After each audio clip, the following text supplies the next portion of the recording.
Tentang bahwasanya prodi Anda, yaitu prodi awalnya bernama perbandingan agama. Ya, kemudian nomenklatur baru berubah menjadi studi agama. Dan seperti saya sampaikan dari awal tadi, sejak dini, bukan pernikahan dini ya, Anda harus bisa ataupun sudah dibekali dari awal.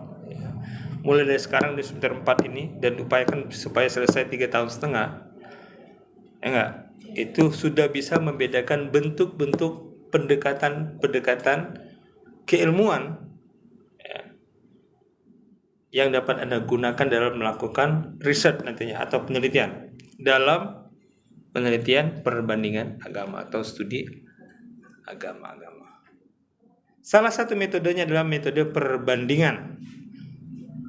Metode perbandingan ini ya lebih identik dengan pendekatan teologi.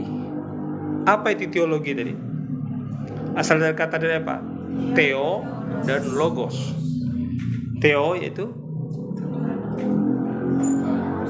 kepercayaan, logos ilmu. Apa itu ilmu? Yang sudah teruji, terstruktur secara sistematis dan teruji kebenarannya. Dan dia akan sifatnya relatif kan? Dia akan terbantahkan dengan teori-teori terbarukan, temuan-temuan. Nah, itu metode ilmu. Sedangkan pengetahuan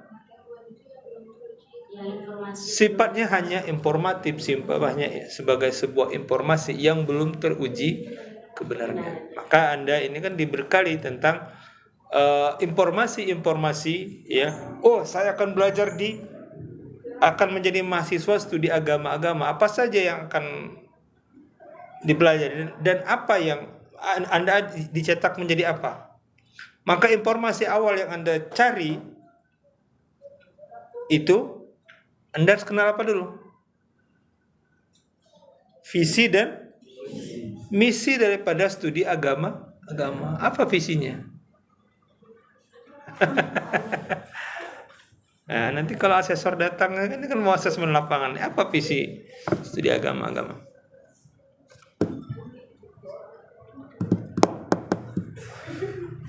Ayo, udah semester 4 masa belum tahu juga visinya? Mau diapakan Anda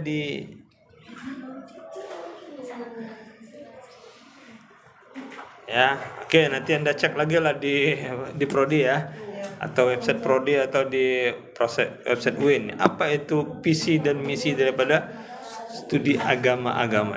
Anda mau dijadikan apa? Coba dibacakan. Mencetak menjadi program studi yang unggul di Sumatera dalam pengkajian dan penerapan ilmu studi agama pada tahun 2021. Kira-kira sudah unggul belum di 2021 kemarin? Unggul karena akreditasinya unggul, sudah tercapai berarti kan. Tinggal karena ini mau asesmen lagi, maka target berikutnya visinya apa nanti dicek lagi di Prodi, visi ke depan.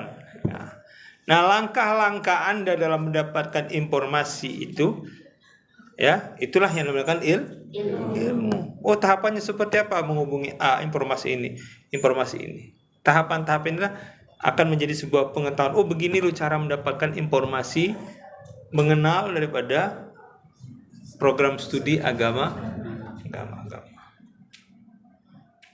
Nah, itulah yang dinamakan dengan studi. Ya enggak?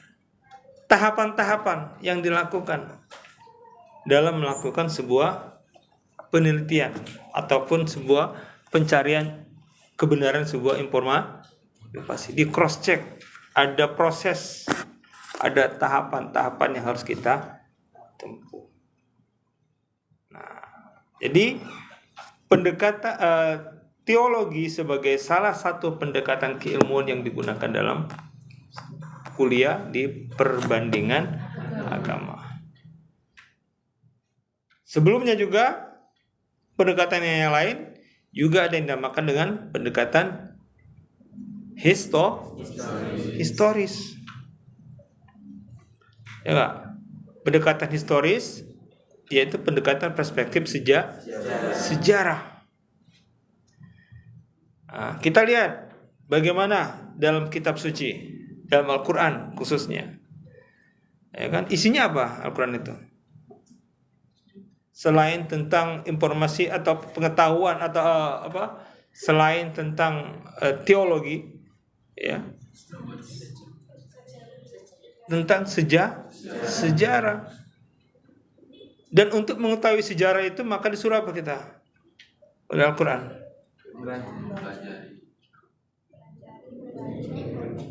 Enggak disuruh selain baca, oke. Selain membaca apa? Enggak usah dipahami dulu, itu setelah berikutnya mengambil iktibar sebenarnya kan. Disuruh jalan traveling. Lihat aja dalam Al-Quran itu, fasiru fil ard fanzuru kaifa kana akibatul ladzina min qablikum. Apa artinya di situ? Surat apa di situ? Coba cari itu, fasiru fil ard. Beberapa ayat dalam Al-Quran yang memerintahkan kita untuk jalan-jalan, jelong ya kan? Jadi anak studi agama harus banyak jalan-jalan gitu ya. Coba cek di Al-Quran, fasiru fil ard, kata kuncinya itu fasiru fil ard. Ada berapa surat? Yang pasti di At-Taubah ada di situ. Fasiru fil ard fanzuru kaifa kana akibatul ladzina min qablikum.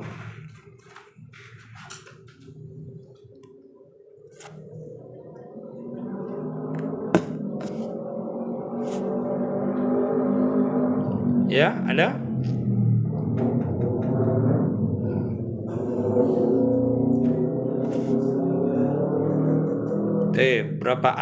Berapa surat dalam Al-Quran yang memerintahkan kita untuk jalan-jalan?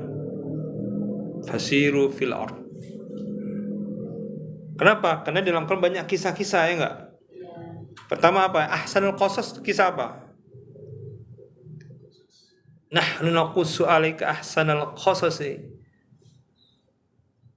wa in kunta min qabli laminal ghafilin. Nah, surat apa itu? Ngarang-ngarang. Alif lam ra tilka ayatul kitabil mubin. Nahnu naqussu 'alaika ahsanal qasasi bima auhayna ilaika hadzal qur'an wa in kunta min qabli laminal ghafilin. Idz qala Yusufu li abihi ya abati inni ra'aitu ahada asyara kawkabaw wasyamsa wal qamara ra'aitum li sajidin. Oke. Inna anzalna Qur'ana Arabiyyan la'alakum ta'qilun. Awalnya situ dulu kan. Ke ayat kita inna anzalna Qur'ana Arabiyyan la'alakum ta'qilun. Nah, kemudian baru nahnu naqussu, astagfirullah ya. Awalnya kan alif lam ra tilka ayatul kitabul mubin. Inna anzalna Qur'ana Arabiyyan la'alakum ta'qilun. Baru kemudian nahnu naqussu 'alaika ahsanal qasas. Ini ya sebenarnya kan redaksi teksnya itu ada menceritakan bagaimana Nabiullah Yusuf alaihissalam bermimpi dia melihat ada 11 bintang. Ya. Kemudian matahari yang 12 itu adalah 12 berarti kan saudara Yusuf dan saudara-saudaranya kan itu sujud kepada Nabiullah Yusuf. Ini kemudian kisah ini menjadi berikutnya, pada fase berikutnya ternyata ada ya mungkin kena, ya kan seperti kita sampaikan, agama itu yang dikaji apanya? Apa saja yang bisa dikaji dalam agama? Nah, ini juga harus tahu dari awal Anda studi agama-agama yang dipelajari dalam agama itu apa saja. Semester 4 ini ya. Kalau semester 1 taruhlah masih di pengenalan ya kan tentang ini. Tapi dari sekarang Anda harus menguasai itu. Konsep-konsep dasar itu. Dalam studi agama-agama itu apa sih yang bisa dikaji? Kalau menurut Glock and Stark ada 5 dimensi. Yang pertama apa?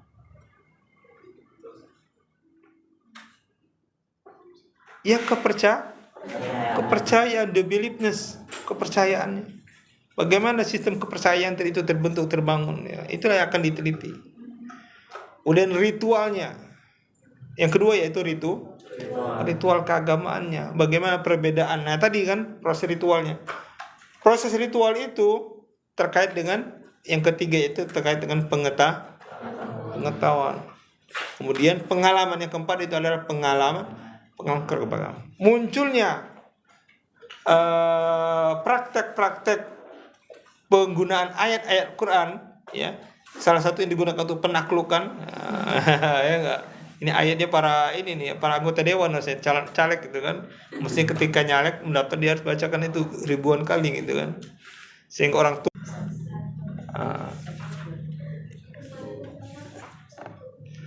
semester 1 ya kan.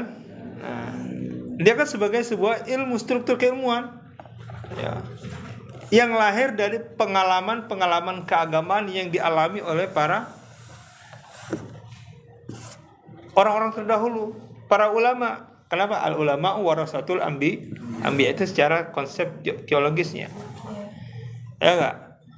Ada yang dilakukan oleh sahabat, ya, apa yang dicontohkan oleh sahabat, kemudian sahabat kecil, tabi'in, kemudian para ulama-ulama yang mereka mengalami pengalaman spiritual dengan ayat-ayat tersebut. Ya, contohnya misalnya ketika ada kisah ada seorang yang dalam kondisi bahaya, dia sudah terancam tinggal dieksekusi oleh perampok, ya. Kemudian dia membaca dalam kondisi ketakutan itu, dia membaca seluruh ayat, lupa dia, cuma teringat dalam surah An-Naml. Dalam sholatnya dia minta izin kepada perampoknya itu untuk diberikan waktu untuk beribadah, sholat. Maka yang teringat bacaan itu adalah amma yujibul muttar iza da'u rabbahu ayakshifa su' wa ja'aluk mukhlafal 'alal ard ailahum Allah qalilan ma tadhakkarun. Tiba-tiba ketika orang sholat, tiba-tiba ada sosok yang datang membawa pedang panjang menghabisi perampok. Itu kan pengalaman spiritual. Benar atau tidaknya itulah yang dirasakan. Ada riwayatnya, ada kisahnya. Seperti tadi ayat itu, ya enggak? Atau praktek yang nyata ketika Nabiullah Muhammad SAW hijrah, ya enggak? Hijrah dari Mekah ke Madinah dalam kondisi ketakutan, bukan dalam kondisi happy. Apa yang terjadi pada Nabi ketika akan hijrah? Dikepung kan? Dikepung oleh kaum musyrikin yang sudah berniat akan menghabisi Nabi. Apa yang dilakukan oleh Nabi? Beliau memerintahkan Ali untuk tidur di tempat tidurnya. Ya, kemudian beliau mengambil pasir, tanah di dalam rumah beliau, karena dulu kan belum ada keramik, enggak ya? Kan? Kemudian sambil membaca wa ja'alna min baini aydihim sadda wa min khalfihim sadda wa aghshaynahum fahum la yubsirun. Ditabur. Enggak kelihatan sama sekali, melenggang jalan. Itu kan, akhirnya Rasulullah sampai ke Gua Sur, kemudian melanjutkan ke Madinah. Proses hijrah ini. Nah, apa yang dilakukan oleh Nabi itu kan fi'liyah, ya kan? Ada juga takririah yang dilakukan oleh sahabat. Nabi mendiamkan saja, yang artinya tandanya setuju. Pengalaman saya membaca ayat itu, sekarang testimoni ini keotentik kebenarannya hanya saya dan Allah yang tahu, dan saya merasakannya itu kan, mempraktekkan ayat itu ketika COVID. Ketika saya pulang dari Bandung mau ke Jakarta, ke Lampung, bawa pasien adik ipar saya yang saat itu sedang transplantasi ginjal gitu kan. Yang saat ini alhamdulillah sudah selesai transplantasi ginjal, cangkok ginjal. Saat itu beliau sedang drop, kemudian harus selesai operasi, ya.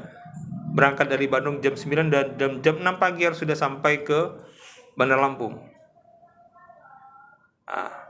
Saya bawa surat lengkap, akhirnya di jalan memang disegat, diproses segala macam. Karena kita suratnya lengkap, udah sempat berdebat juga di polisi, kita cek, ini Pak di belakang itu obat-obatan semuanya.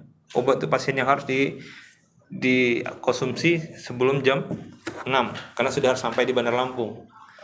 Dan karena kondisi sepi kan, akhirnya alhamdulillah sampai jam 4 sudah sampai di Bandar Lampung. Tapi tahap berikutnya pas mau balik ke Bandung lagi, saya yang bingung kenapa pasien sudah drop, saya harus balik lagi ke Bandung dengan bawa surat ini yang tentunya saat itu sedang pembatasan yang lockdown, ya enggak, ketat sekali. Sampai di tol pertama di ini Sidomulyo, debat panjang dulu dengan polisi. Ada debat lancar. Yang kedua di Bakau, debat lagi, oke lah, bikin surat ini. Oke, surat kita buat proses. Pas sampai ke ini Merak, diingatkan lagi di checkpoint namanya kan, checkpoint yang ketiga. Diingatkan lagi, Pak, ini kalau sama saya masih bisa diloloskan, tapi tidak tahu dengan pos terakhir, yaitu di kilometer 47. Ya, kilometer 47. Bapak bisa diloloskan atau disuruh muter balik lagi, ya. Ya, siap-siap aja seperti itu gitu kan. Ya, sudah. Nah, bismillah dengan ini kan, dengan dia praktekkan ayat Al-Qur'an, kok tiba-tiba mereka mempersilahkan kita maju, yang sebenarnya harus dicek semuanya kan, satu persatu. Logikanya kan seperti itu. Nah, itulah qadarullah. Nah, itu kan sebuah itu hanya menjadi dikumpulkan menjadi sebuah sistem keilmuan, akhirnya menjadi sebuah ilmu, perangkat dalam ilmu tasawuf. Ada yang namanya dinamakan dengan riyadhah. Riyadhah itu kan apa itu? Pengulangan, rutin. Ya enggak? Ketika dirutinkan akan menjadi apa itu? Sebuah energi kalau dipukul terus-menerus, perputaran, atau kalau dibaca terus-menerus akan menjadi sebuah apa? Energi, tenaga. Nah, itu kan kalau kita ini putaran listrik itu kan karena ada mengambil energi tenaga listrik dari air seperti apa? Karena dipasang dulu kincirnya kan. Kincir menunjukkan energi kemudian disalurkan menjadi sebuah aliran listrik. Turbinnya itu kan ada turbinnya. Nah, itulah riyadhah kita dengan membaca zikir itu. Nah, itu kan studi, itu melakukan sebuah tahapan itu menjadi sebuah studi yang bisa kita lakukan. Oke. Jadi praktek ayat ini tadi ya, pengalaman dalam melakukan studi terhadap agama. Aspek yang keempat adalah pengalaman keagamaan. Kemudian yang kelima itu aspek konsekuensi beragama, sifat karakter terbentuk, personality yang terbentuk dalam menjalankan ajaran agama. Itulah 5 hal yang Anda kaji dalam studi agama. Silakan Anda fokusnya nanti kemana, bagian apa? Apakah dari sisi dimensi kepercayaan, ritual, dan lain sebagainya. Kenapa? Untuk tahapan S1 sifatnya hanya deskriptif. Oke, ya. Kembali ke pendekatan tadi. Jadi keilmuan ataupun naskah-naskah metode-metode yang lain yang dapat dilakukan dalam melakukan kajian keagamaan, yaitu mengkaji dari peninggalan para ulama-ulama terdahulu, apa yang pengalaman spiritual yang dialami oleh para ulama, kemudian dibukukan. Ketika mereka membukukan, itulah akhirnya menjadi sebuah naskah keagamaan. Nah, ini baik itu naskah yang terkait dengan proses ritual dalam internal agama ataupun dengan agama-agama lainnya. Karena ketika faktanya bertemu dengan ayat selain daripada agama Islam ada tuntunan ataupun petunjuk Nabi yang harus kita jalankan dalam melakukan studi agama. Hadis Nabi terkait sikap apa yang harus kita munculkan dalam melakukan studi agama-agama. Terutama terkait kitab suci agama yang lain, yaitu Taurat ataupun Injil ataupun Alkitab, Al-Ahdul Qadim atau Al-Ahdul Jadid. Maka kita merujuk ke hadis Nabi SAW. Ketika para sahabat mendengarkan seorang Yahudi membacakan Taurat di hadapan mereka, kemudian hal itu dilihat dan didengar oleh Nabi. Apa kata Nabi SAW? Apa pesan beliau SAW? Dan ini harusnya menjadi karakter khas daripada sarjana perbandingan agama, pakar perbandingan agama. Sikap ini harus kita miliki. Apa kata Nabi? Bunyi hadisnya. La tusaddiqu ahlal kitab. Coba cek di Google. Hadis riwayat siapa itu? La tusaddiqu ahlal kitab wa la tukadzibuhum. La tusaddiqu ahlal kitab wa la tukadzibuhum.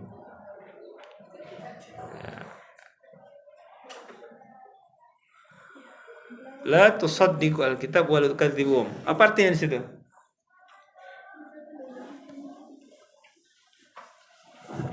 Apa artinya? La tusaddiqu al-kitab wa la tukadzibuhum. Walakin qulu amanna billah wa ma unzila ilaina wa ma unzila al-ayat. Cek ke Al-Qur'an ayat 136 juga. Kelanjutan ayatnya. Wa ma unzila ilaina wa ma unzila ila Ibrahim, Ismail, Ishaq, Yaqub. Cek Al-Quran. Ada yang ngecek di Al-Quran di surat 136 Al-Baqarah. Kemudian ada yang kalau nggak 136, 126 kalau salah. Kalau salah 136 itu. Cek dulu di 136.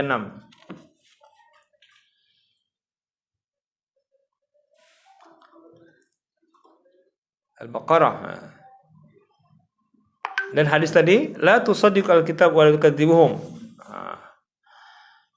Ini masih koneksinya masih ini ya. Di laptop saya kok koneksinya masih. Tapi ininya udah ini dia, hotspotnya udah jalan. Waduh, satu titik nih. Ada ketemu? La tusaddiqu ada. Hadis riwayat siapa? Apa bunyi ayatnya? Ayatnya Pak.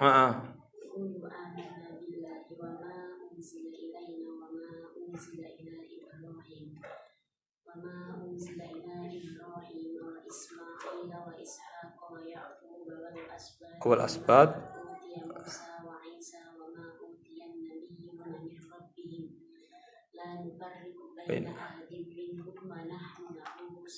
Ayo. Itu asbabun nuzulnya. Tapi kan kronologisnya ayat itu turunnya ketika ada peristiwa itu. Pelajaran apa yang kita ambil? Semester 1 udah dikasih ulumul hadis, udah kan? Ulumul hadis? Coba hadis-hadis perbandingan agama apa aja yang kami dikasihnya? Justru ini harus menjadi kunci utama daripada studi agama-agama. La tusaddiquhum wa la tukadzibuhum. La tusaddiqu al-kitab wa la tukadzibuhum. Jangan apa itu tusaddiq.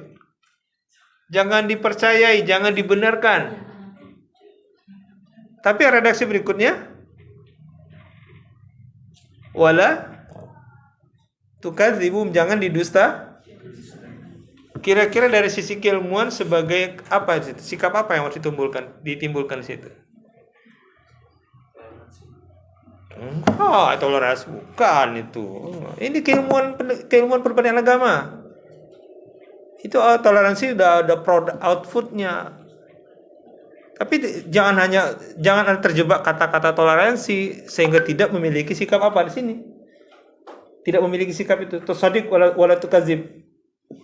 Sikap apa di situ?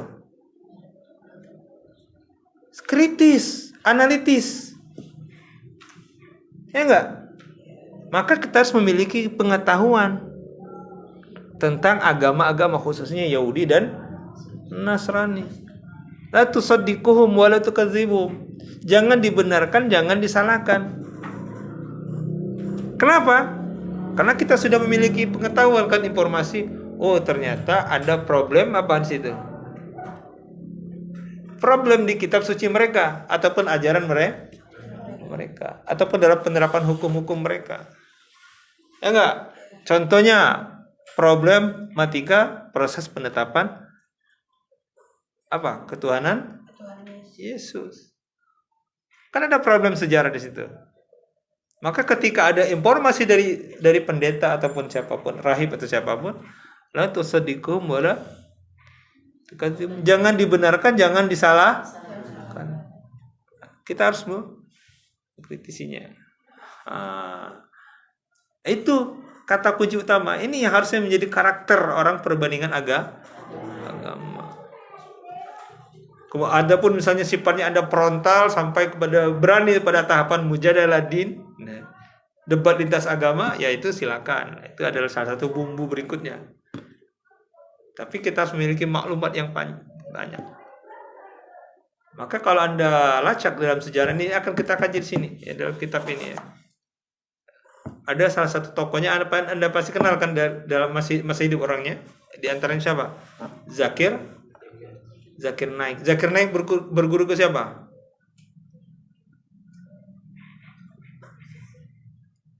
Ahmad. Orang perbandingan agama. Inilah akibatnya perbandingan agamanya melupakan core asli dari perbandingan agama. Itu mujadil ad-din. Anda menjadi mujad. Maka di sini saya cantumkan di sini tema paling ujung, ya enggak? Peluang dan tantangan naskah studi agama-agama di era kontemporer. Kalau Anda menerapkan sebuah metode ini, ya silakan, konsekuensinya seperti apa yang dialami oleh Zakir Naik. Ya enggak, harus terusir dari negaranya. Ataupun Anda bisa berkecimpung di dunia medsos. Ya enggak, sekarang banyak tuh yang debat lintas agama. Tapi sayang, mereka para debater ini kan bukan dari backgroundnya perbandingan agama. Sehingga muncul sikapnya apa? At-tuhum, tuduhan-tuduhan ataupun penjelek-jelekan ajaran agama mereka sebelumnya. Kenapa? Rata-rata adalah para siapa? Mu'alaf. Mestinya kita nih yang diperbandingan agama. Walaupun saya secara pribadi ya baru mulai proses dengan di YouTube saya, di akun YouTube saya. Yang followersnya baru 1.700 untuk YouTube. Sama nama akunnya sama, Dr. Imin Studio. Di follow juga nanti ya. Tapi lebih banyak isinya tentang live perkuliah live sidang skripsi. Saya nyarinya dalam hitungan detik ketemu nanti kan. Tulis saya hadis la tukadzib la tusaddiqum wa la tukadzibum, itu aja kata kuncinya. La tusaddiqum, jangan dibenarkan dan jangan disalahkan. Itulah karakter dasar yang harus dimiliki oleh kawan-kawan dari calon-calon sarjana perbandingan agama. Sebelum Anda menjadi seorang yang toleran atau moderat, itu sudah konsekuensi ini sikap kita, jadi budaya kita berikutnya. Jangan ujung-ujung belum apa-apa sudah harus toleran. Orang mau maling, masa kita harus toleran?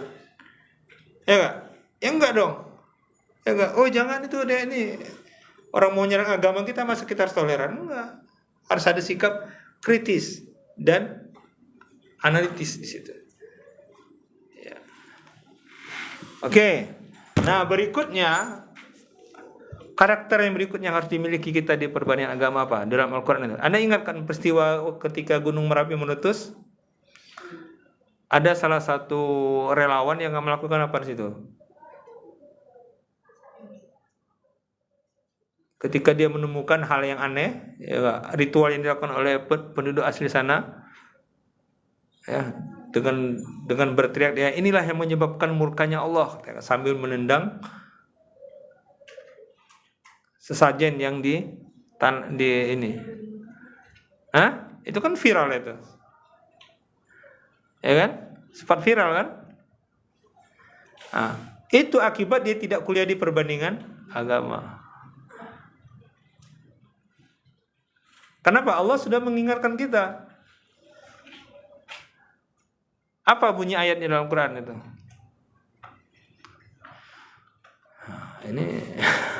Ini pembekalan studi agama. Belum masuk ke tema kita tentang studi naskah ini. Ya, ini kena pertemuan perdana kita lah ya, sebagai di pertemuan perdana saya dengan Anda ya. Jadi saya ini kasih bonus lah ke kalian nih tentang perbandingan agama itu seperti apa kita.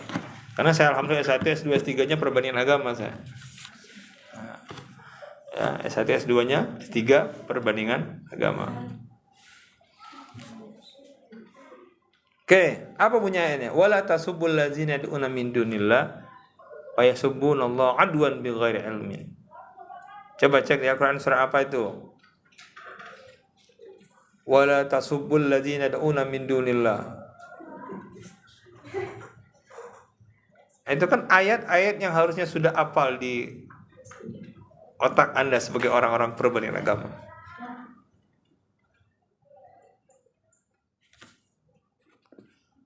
Thank you sudah tap. Thank you sudah like. Oke. Siapa nih S nih? Fanny, siapa Fanny? Tap yang kencang, tap and share. Ayo ketemu ayatnya, wala tasubul ladzina yad'una min dunillah. Ayo, mumpung wifi-nya gratis nih, enggak pakai kuota kan? Surat apa? Wala tasubul ladzina yad'una min dunillah fa yasubunallah. Al-An'am ayat 108. Kita kan bukan hafiz, tapi untuk titik-titik tertentu terkait dengan prodi kita harus apa? Jangan hanya kul ya ayyuhal kafirun aja yang dihafal. Kul ya ayyuhal kafirun lakum dinukum waliyadin. Itu aja dari dengan nama-nama ayatnya kan. Ya kan? Itu kan sudah out produk akhir lakum dinukum wali. Tapi ketika proses-proses berinteraksi, hal ini harus kita miliki. Apa bunyi artinya di situ? Wala tasubbul ladzina yad'una min dunillah. Janganlah kalian mencela, memaki sesembahan yang disembah Allah. Kenapa? Apa ya resikonya? Karena mereka nanti akan memaki Allah dengan melampaui batas pengetahuan. Apa yang terjadi coba yang akibat relawan yang kurang pengetahuannya tentang ilmu perbandingan agama? Ini kita nih harusnya, apalagi ya istilahnya kan, ketika kita pernah terjun ke tempat bencana kalian? Relawan-relawan itu kan, ketika menemukan pasti akan menemukan kelakuan-kelakuan yang aneh daripada korban-korban itu kan, melakukan hal-hal yang seperti itu. Nah, kita kan tidak tahu, kita bukan hanya umat Islam yang ada di Indonesia ini kan, ada yang kejawen lah, ada yang agama-agama lokal kan, yang mereka masih melakukan ritual-ritual seperti itu. Ketika kita melakukan tindakan yang tidak elegan, tidak sesuai dengan petunjuk Al-Quran, dengan melakukan tindakan seperti itu, apa yang terjadi? Viral di media sosial, ya enggak? Akhirnya apa? Polisi langsung apa? Ini radikal ini. Islam itu radikal katanya kan? Ya enggak? Aduan bighairi ilmin. Mereka akan apa? Menyerang balik kita dengan tanpa ilmu, dengan penuh permusuhan. Ujung-ujungnya akhirnya apa? Yang dicap Islamnya jelek. Mereka akan menjelek-jelekan Islam, menjelek-jelekan Allah. Jadi hal-hal seperti ini harus menjadi pegang kita. Jadi berapa ayat tadi kita miliki yang baru ini? Ayat dan hadis. Yang mana itu? Riwayat nanti proses tugas berikutnya namanya takhrijul hadis. Ya, kalau nggak ketemu di Sahih Bukhari, cari di Tirmizi lebih banyak ke sunan ya. Pokoknya cari di ini di muttafaqun alaih, Sahih Bukhari dan Sahih Muslim. Ya.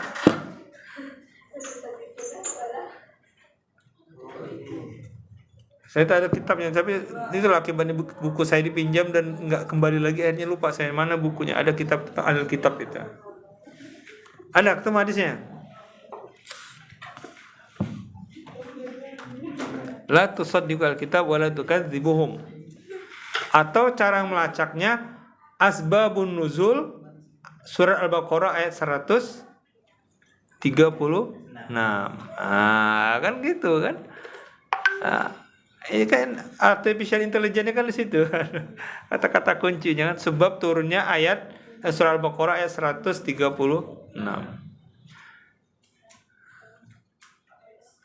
Itu kan terlalu panjang sebenarnya kan kali kan.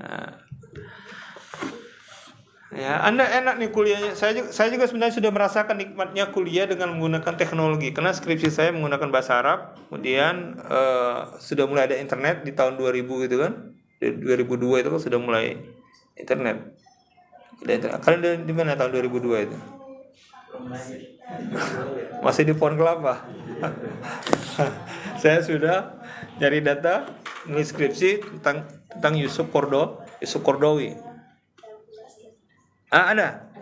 Surat apa? Hadis siapa? Nah. Ya begitu cara mencarinya. Kan udah ada Ustadz Google di situ. Ustadz Bukhari. Kenal Ustadz Bukhari? Ustadz Bukhari bersama. Ya. Sahih Bukhari nomor hadis berapa? 4485. 4485. Oke, ya kan. Takutnya 4485 Sahih Bukhari. Nah, itu harus kita ini, ya. Oke. Nah, naskah petunjuk-petunjuk Nabi terkait tentang agama-agama, studi terhadap agama-agama yang lain itu diteladani oleh para ulama Islam. Ya enggak? Yang mereka sudah melahirkan karya-karya atau naskah-naskah kitab perbandingan agama. Nah, saya sudah merangkum di sini di buku saya ini, ya. Itu ada. Saya sudah mengambil 7 saja di sini, ya. Baik itu era klasik ataupun era kontemporer, ya. Yang saya ambil di sini pertama yaitu Al-Fasal fil Milal wan Nihal, karya daripada Ibnu Hazm. Ya enggak? Kemudian Al-Milal wan Nihal Imam Syahrastani. Pernah dengar kan nama-nama ini? Ini orang perbandingan agama belum pernah kenal nama ini, ya aduh sayang gitu kan. Kemudian Ar-Raddul Jamil li Ilahiyatil Isa. Lihat di judul, nama-nama judul bukunya ini kan, itu menggambarkan karakter daripada tokoh-tokohnya. Karya Imam Ghazali misalnya, Ar-Raddul Jamil li Ilahiyatil Isa. Kalimat yang digunakan menarik kan? Apa Ar-Raddul Jamil itu? Penol laptop yang kencang sambil ini ya, sambil nyimak ya enggak? Apa-apa. Al-jawab as-sahih liman baddala dinal masih. Jawaban yang tepat, yang benar bagi mereka yang mengganti agamanya Isa alaihissalam. Kemudian saya ambil juga yaitu Ibnu Qayyim, murid daripada Ibnu Taimiyah. Jawabnya tentang Hidayatul Hiyar fi ajwibatil Yahud wan Nasara. Petunjuk pilihan jawaban terbagi kaum Yahudi dan Nasrani. Ya. Oke. Ya, ini karakter era tokoh-tokoh klasik yang saya ambil ya. Era klasik. Kemudian ada juga akhir daripada abad ke-18 masuk ke abad 19. Yang ini adalah gurunya daripada Ahmad Didat. Ya kan saya sampaikan tadi ada Zakir Naik berguru kepada Ahmad Didat. Ahmad Didat berguru kepada siapa? Atau meniru konsep siapa? Yaitu kitab Izharul Haq. Karya daripada siapa? Syekh Rahmatullah Al-Hindi. Syekh Rahmatullah itu di era kolonial Inggris di India di tahun 1000, beliau wafatnya di tahun 1891 kalau nggak salah, ingat saya seperti itu ya. Nah, tesis saya mengambil tema tentang manhaj Syekh Rahmatullah Al-Hindi fi raddi alan nasara. Apa artinya itu? Manhaj Syekh Rahmatullah Al-Hindi fi raddi alan nasara. Manhaj itu jamak atau mufrad? Jamaknya apa? Mufrad kan? Jamaknya apa? Manhaj. Manahij. Apa itu manhaj berarti? Manhajul ilmi, manhajul bahas. Metode pembahasan. Manhaj metode. Metode Syekh Rahmatullah Al-Hindi dalam mengkritik kaum Nasrani. Dalam kitabnya apa? Izharul Haq. Itu dalam bahasa Arab. Saya ini buku-bukunya ada semuanya saya. Kalau mau baca bukunya ada di rumah. Ya, kayak saya sudah buka perpustakaan 24 jam. Bawa kopi sendiri, bawa ini sendiri, silakan baca di teras rumah saya. Teras buku gitu kan. Ada buku yang terbuka 24 jam, ada yang disimpan di ruang tamu, ruang baca kan ada gitu. Walaupun rumahnya mungil gitu kan. Ya, tapi berjalannya butuh ini kurang lebih 11 kilo lah dari sini ke rumah gitu kan. Tapi jalannya udah bagus sekarang. Udah ini berkat si Bima. Celotehan si Bima di YouTube kan, di TikTok ya.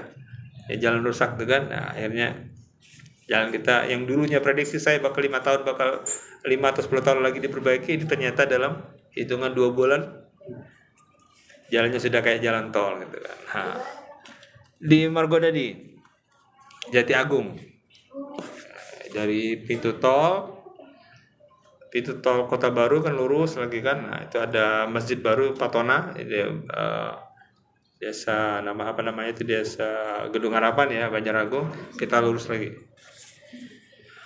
Oke ya.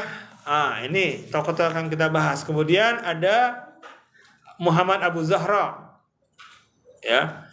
Muhammad Abu Zahra, Muqarratul Adiyan, Ad-Diyana Al-Qadimah. Ada kitab Muqarratul Adiyan karya dari Ahmad Syalabi. Ahmad Syalabi ini pernah menjadi dosen di Yogyakarta. Ya. Kemudian yaitu saya membahasnya hanya sampai di tahun 1900-an. Baru nanti di era Orde Lama, Orde Baru itu akan ada karya berikutnya. Saya batasi sampai sebatas dulu. Karena kalau dilanjutkan lagi ini tebal bukunya kan. Nah, itu. Dan ini sedang dicetak ulang lagi karena ini kan belum ada ISBN-nya. Kemarin saya tanya ke perpustakaan tim penerbitan UIN. Alhamdulillah sudah terbit ISBN-nya. Insya Allah akan diterbitkan. Kalian, saya tanya dulu ke mereka kan, dia ditanya berapa butuhnya. Saya menyesuaikan jumlah mahasiswa dulu, saya bilang. Kalian 23 ya? 23. Kok ragu-ragu? Kenapa ada yang keluar 1? 2. Oke. Taruhlah 24 lah ngambil amannya ya, sama anak gontor 16. Anak gontor 16 jadi 40 berarti. 40 eksemplar. Nanti untuk harganya nanti saya tanya dulu ke depan gitu kan. Mudah-mudahan gratis gitu kalian kan? Ya enggak? Ya, ganti ini istilahnya kan. Karena ini terbitan perdana istilahnya kan per ISBN. Ya. Oke. Nah, kembali ke tema kita yaitu studi naskah. Nah, baru masuk ke studi naskah. Apa itu studi naskah? Oke, sampai di sini ada tanya dulu nggak? Ada yang bertanyakan? Ya, itu tema-tema yang sudah saya share ya. Tema-tema yang akan kita bahas selama 1 semester ini. Berarti ada berapa tokoh di situ? 1, 2, 3, 4, 5, 6, 7 ya. 7 tokoh, 8 tokoh ya. yang akan ini kita kaji ya. Nah, inilah yang ini kita mencoba menggunakan pendekatan analisa wacana ya. Sama ketika membaca sejarah. Membaca sejarah bukan hanya sekedar membaca sejarah plek apa adanya.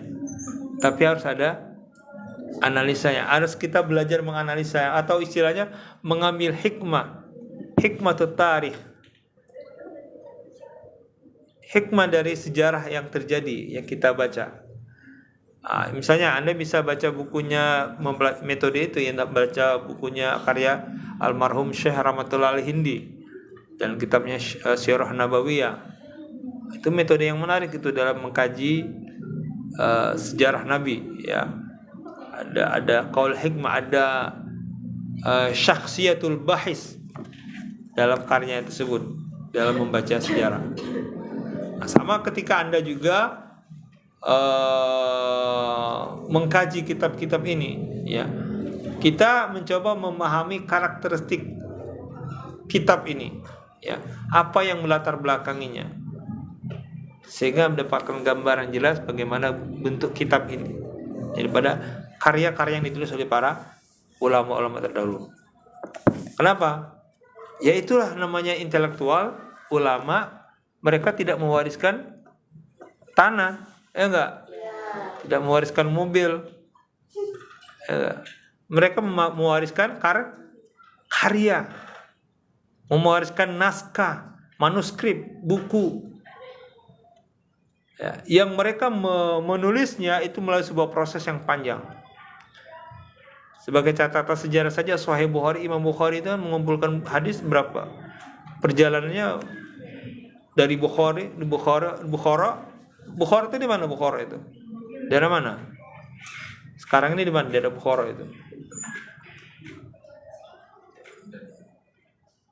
Baghdad. Kan Soekarno yang meminta kepada Uni Soviet waktu itu untuk Turki ya kan, ketika Soekarno berkunjung ke Uni Soviet diundang oleh Perdana Menteri Uni Soviet, salah satu syarat beliau Soekarno apa? Carikan makam Imam Bukhari. Adanya di mana sekarang posnya? Posnya di Bosnia. Mana itu Bosnia? Ya Eropa Timur, ya enggak? Salah satu dulunya bekas wilayah kawasan Uni Soviet. Sekarang masuk ke wilayah penduduk yang Muslim, ya, tapi istilahnya masih kolonial, apa bukan kolonial, berarti istilahnya federasi daripada Rusia, Bosnia Herzegovina. Ya enggak? Oke. Ya, bagaimana Imam Bukhari mencari hadis ya, perjalanan panjang ditempuh. Akhirnya menjadi kitab yang hadis yang kita pelajari sampai dengan detik ini. Ataupun ulama-ulama lain yang mereka hilang dari peradaban kita. Informasinya hilang sampai ke kita, khususnya Anda ini. Ya enggak? Para penstudi agama-agama ini kan akhirnya karena pergeseran orientasi studi agama-agama karena dianggap dulu terlalu menakutkan perbedaan agama itu kan, kurang komersil katanya kan. Nah, padahal peluangnya besar kuliah di perbedaan agama itu, mau peluang kerjanya logikanya gini ya enggak, alumni perbandingan agama itu paling ya misalnya 10 ya dalam setahun gitu kan. Kemudian alumni ekonomi atau syariah itu ribuan, ke ratusan lagi, udah puluhan ribu bahkan. Peluang kerja cuma ada 100 di syariah. Di perbandingan agama justru ada 20. Mana terbuka peluang kerjanya? Itulah yang saya rasakan. Ya, keterima PNS di UIN sini. Ya, sebelumnya sempat nyalek gitu kan. Caleg gagal di 2009. Tapi untuk tadi saya bilang untuk memancing doa. Karena kan doa itu harus dipancing, dijuluk kalau bahasa ininya kan. Ngambil buah itu kan harus diapain? Dijuluk. Apa dijuluk itu? ya pakai galah pakai apa itu kan. Nah, senjata kita ya doa. Kalah nyalek ya Allah jadikanlah kekalahan ini sebagai pahala dan gantikanlah yang lebih baik. Alhamdulillah bulan April kalah nyalek ya, karena kita kalah modal. Namanya juga partainya partai modal bismillah. Partai Matahari Bangsa. Nah, kenal kan namanya? Itu dari semangat idealisme kita, ideologi kita, yaitu para pemuda Muhammadiyah gitu kan, kumpulan daripada pemuda Muhammadiyah. Kemudian bulan April kalah, bulan Oktober ada peluang pengumuman pendaftaran PNS. Ya. Daftar, alhamdulillah yang daftar cuma 2 orang, tapi peluangnya satunya kita dari Lampung, satunya lagi dari Sulawesi. Alhamdulillah yang Sulawesi ternyata tidak datang.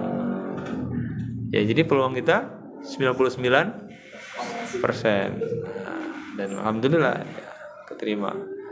Akhirnya sampai, walaupun kadang kita dicap radikal sama orang-orang kampus UIN gitu. Oke, ya. Itu, jadi ya Anda harus percaya diri dengan ilmu pengetahuan Anda, kuliah Anda ini, ya. Jangan minder, karena kita memiliki kekhasan di sini yang tidak dimiliki oleh prodi-prodi yang lainnya. Ya, kenapa? Karena kita kaya akan metode pendekatan keilmuan, metodologinya. Mau kajian filsafat, kita ada pendekatan filsafat. Sosiologi, wilayah kita, antropologi ada di wilayah kita. Fenomenologi akan Anda pelajari juga nanti. Itu perangkat-perangkat itu, alat-alat itu harus Anda kuasai dari sekarang. Ya bertahap satu-satu ya enggak ya. Semester ini coba apa saja yang dipelajari dari sisi pendekatan keilmuan. Sosiologi agama sudah belajar? Psikologi agama sudah? 2 udah kan? Teologi sudah pertama pastinya kan? Sejarah juga sudah. Kemudian filsafat sudah. Kemudian fenomena nanti di semester belum ya? Belum, nanti di semester 5 mungkin ya. Kalau enggak di semester 6 nantinya. Tapi harusnya fenomena itu harusnya di semester 5 sudah diajarkan. Karena sebagian besar Anda itu kajiannya ke fenomenologi agama. Antropologi? Sudah. Antropologi agama udah. Ya. Bagaimana karakteristik kajian antropologi agama? Karakteristik antropologi agama. Pendekatan antropologi dalam studi agama. Lupa ilmunya. udah disimpan saat liburan ya enggak ya? Saya pas dulu skripsi bingung ini pendekatan apa yang mau saya gunakan itu kan. Karena orientasinya ngejar ABCD ya enggak.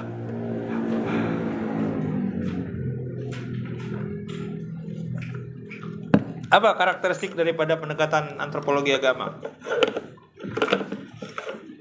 Dan ini harus Anda paham betul dari awal. Karena ini akan membedakan dengan pendekatan teologi. Karakter atau sifat daripada antropologi agama dalam makna kajian keagamaan. Yang pertama, bersifat subjektif, deskriptif, tanpa atau non normatif, tanpa menjustifikasi. Apa artinya di situ? Wilayah kita hanya mendeskripsikan, ini apa adanya yang budaya ataupun praktek keagamaan yang dilakukan oleh masyarakat.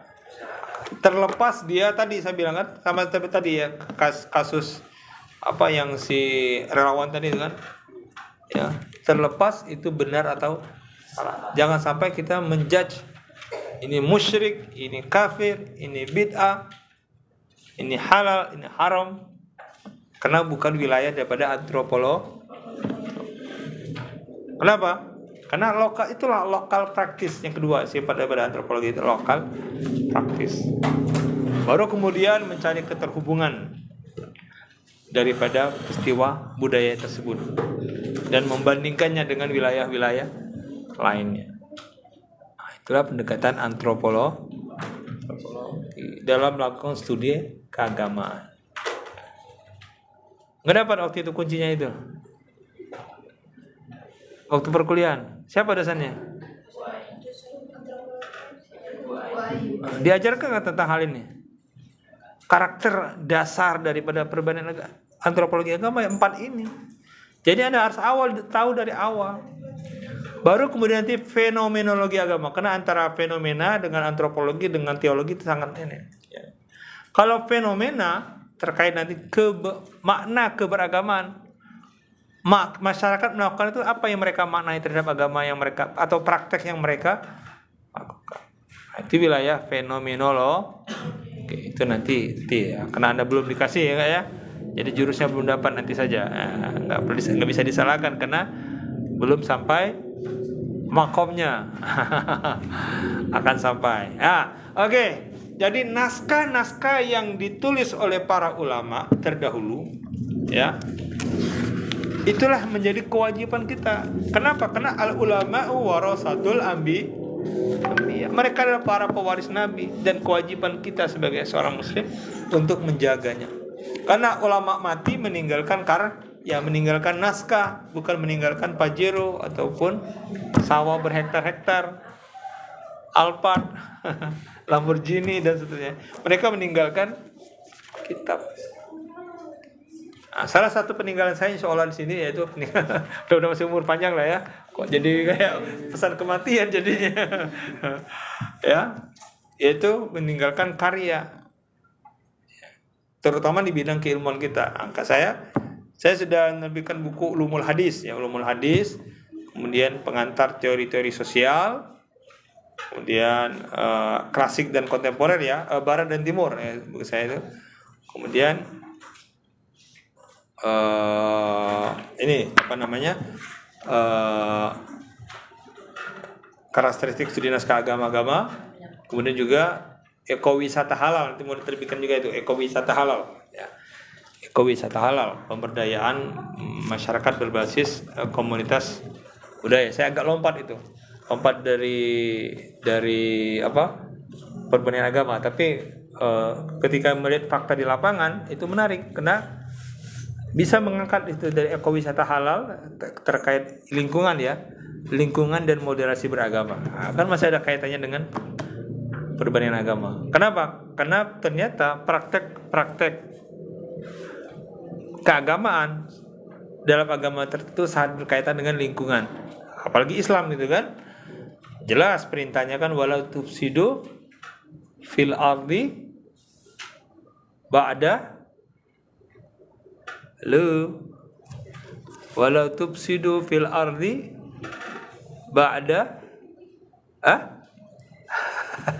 cek di Al-Quran ayo. Tugas lagi nih, walau tufsidu fil ardi ba'da islahiha. Ayo surat apa? Ayat berapa? Kata kuncinya walau tufsidu fil ardi ba'da islahiha. Janganlah kalian melakukan kerusakan di muka bumi ini setelah reboisasi, setelah perbaikan. Ya kan? Maka muncullah ilmu, kalau ininya dalam sisi keilmuan ada namanya ilmu teknik penyihatan lingkungan. Ada teknik lingkungan, ada ilmu teknik penyihatan lingkungan. Ayo syasir mawar katanya. Paus. Hiburan ini apa istilahnya, bermedsos ini kadang hiburan juga, berinteraksi dengan beragam orang dari bisnismen sampai agamawan juga ada di situ, ataupun para seniman vokalis gitu kan. Oke. Ya studi naskah ada ketemu ayatnya walau tufsidu fil ardi ba'da islahiha. Al-A'raf ayat 50.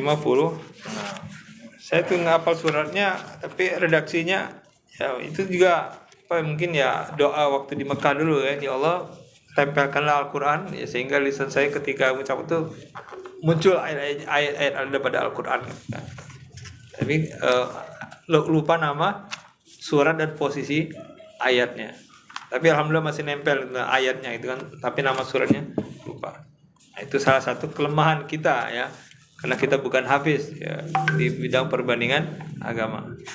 Oke, ya. Nah, kita yang melakukan studi naskah, orang-orang yang melakukan studi naskah ya, atau dalam istilah Inggris ya, ataupun Yunaninya, naskah dikenal dengan istilah apa? Manuskrip. Ya. Yaitu naskah semua peninggalan tertulis nenek moyang kita pada kertas, lontar, kulit kayu dan rotan dan lain sebagainya. Ya kan? Itulah budaya tulis menulis dalam sejarah Islam itu kan. Rasulullah memerintahkan untuk menulis Al-Quran, tapi beliau melarang menulis apa? Hadis. Al-Quran dan hadis. Ya kan? Akhirnya para sahabat menulis ayat-ayat Al-Quran itu kan. Kemudian berjalan seiring waktu, Rasulullah wafat. Ya kan? Kemudian gugurnya para sahabat, khususnya ketika memerangi para murtadin ya, orang murtad ya, yang dikomandoi oleh siapa? Komandonya, dedekotnya Musailamah Al-Kazzab, ya kan? Kemudian banyak yang gugur, kemudian terjadi perselisihan cara baca dari para sahabat. Akhirnya Umar mengusulkan kepada Abu Bakar untuk melakukan pengumpulan Al-Quran atau proses pentadwinan Al-Quran. Nah, proses ini kan namanya antropologi ya enggak, ataupun sosiologinya, antropologinya. Proses yang dilakukan, muncullah mushaf Hafsah. Ya kan? Kemudian berikutnya di era Utsman, kumpulan mushaf tadi dijadikan satu, ditentukan satu. Nah, itulah pentingnya kekuasaan tadi kan. Umat Islam harus memiliki kekuasaan, karena satu tanda tangan yang dimiliki oleh penguasa akan menentukan nasib peradaban berikutnya. Ya, maka umat Islam itu harus melek politik, dengan jangan alergi politik ataupun alergi ke perebutan kekuasaan. Kita harus melek gitu kan, jangan hanya diimingi nasi makan gratis ataupun susu asam sulfat Samsul jadinya Samsul belimbing sayur kan ya kan jangan-jangan ini pada penggemar belimbing sayur nih kalian nih ya. Nah, jadi gitu ditetapkanlah mushaf Utsmani yang kita pakai sampai dengan dan insyaallah sampai akhir. Nah, proses-proses ini pentadwinan ataupun karya-karya yang ditulis oleh orang-orang terdahulu kita, itulah dinamakan dengan naskah. Dan mereka sudah mati, meninggal, dan kewajiban kita untuk meneruskan apa yang mereka lakukan ataupun mengembangkannya. Ya enggak? Maka orang-orang yang concern dalam melakukan studi naskah itu akan memiliki profesi sendiri, dan itu akan menjadi terbuka juga peluang kerja bagi Anda nih. Ketika ditanya di lapangan pekerjaan nanti kan, pas melamar di lembaga pendidikan, pengalamannya apa? Pernah melakukan studi naskah. Kenapa? Karena Anda ketika melakukan studi naskah, Anda masuk dalam dalam istilah Inggris dinamakan dengan filologi. Asli katanya apa filologi itu? Philo dan logos. Philo artinya apa? Cinta. Logos ilmu. Maka syarat utama orang yang melakukan studi naskah itu dia harus cinta ilmu. Sumbernya di mana?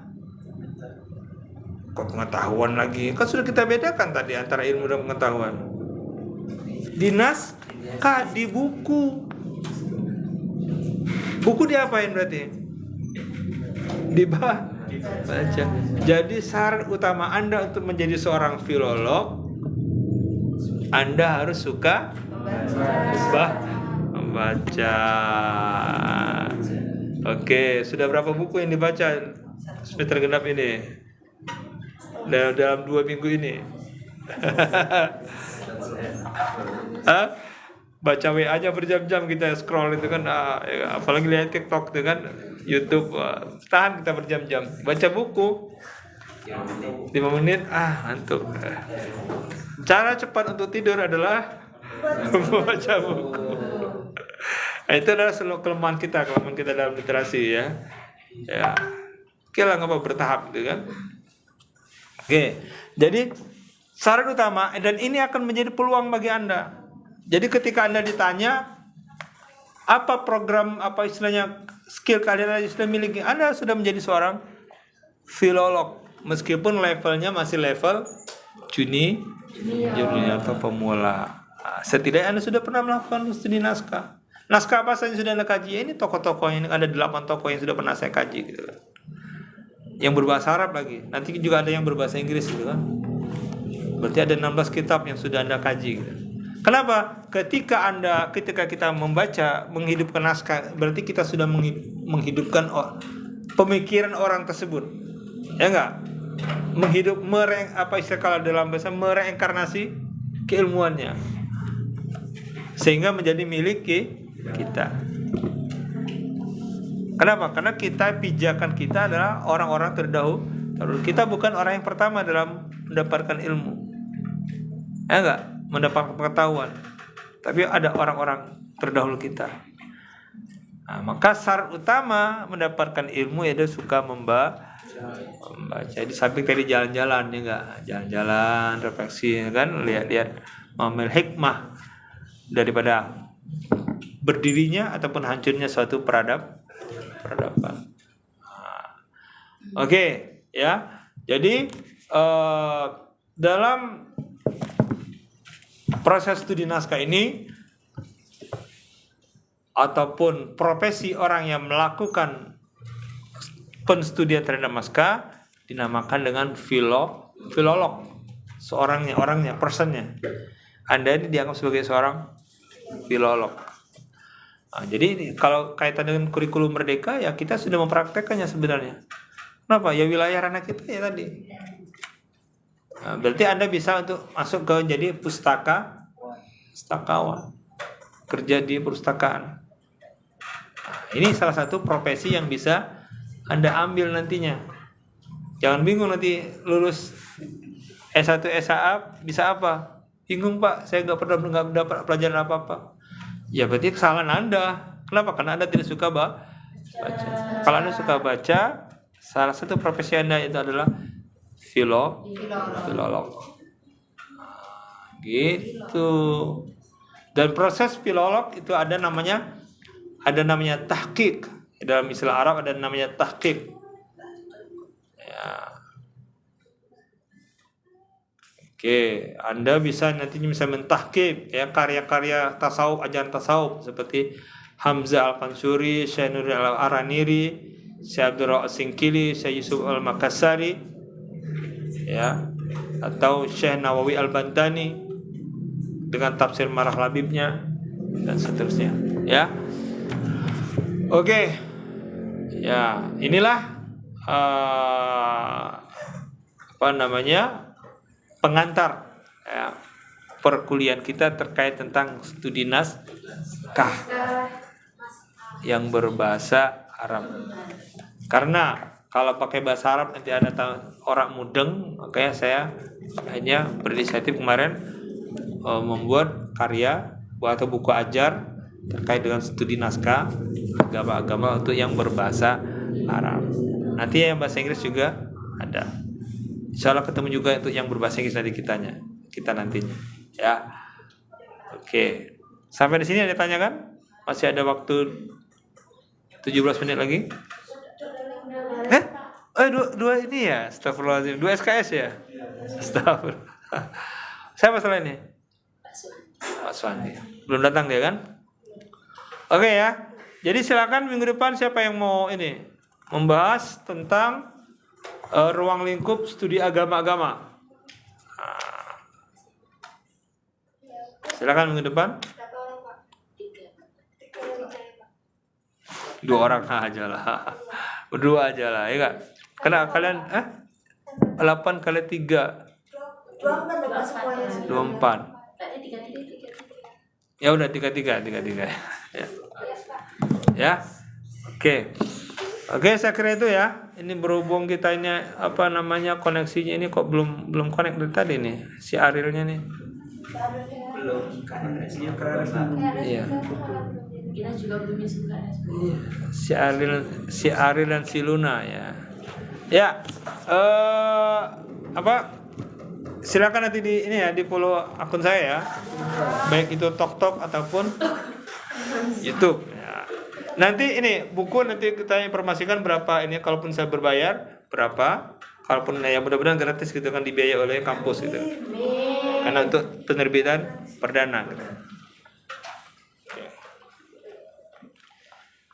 Oke, mudah-mudahan bermanfaat dan selamat menumbuhkan rasa cinta terhadap ilmu. Selamat untuk membaca. Dan ditargetkan kuliahnya selesai dalam 3 tahun. Bisa tidak? Harus bisa. Jangan lama-lama di kampus S1 itu jangan lama-lama, cukup 3 tahun setengah. Saya aja S3 bisa selesai 2 tahun setengah kok. Seandainya yang S1 yang tenaganya masih. Kenapa? Karena dari awal kadang Anda Anda sudah pesimis dengan perbandingan agama gitu kan? Ya enggak? Karena tidak tahu bakal jadi apa. Setelah tahu ya, saya banyak hal yang bisa kita lakukan. Dan itu sangat dibutuhkan masyarakat. Dan Anda resep utamanya? Percaya diri. Kan masalahnya kadang kalian tidak percaya diri dengan keilmuan Anda. Ya. Oke, saya kira itu saja. Terima kasih. Hayya naktatimul hamdalah. Alhamdulillahirabbil alamin. Ini saya kira sudah 1 jam ini ya, sudah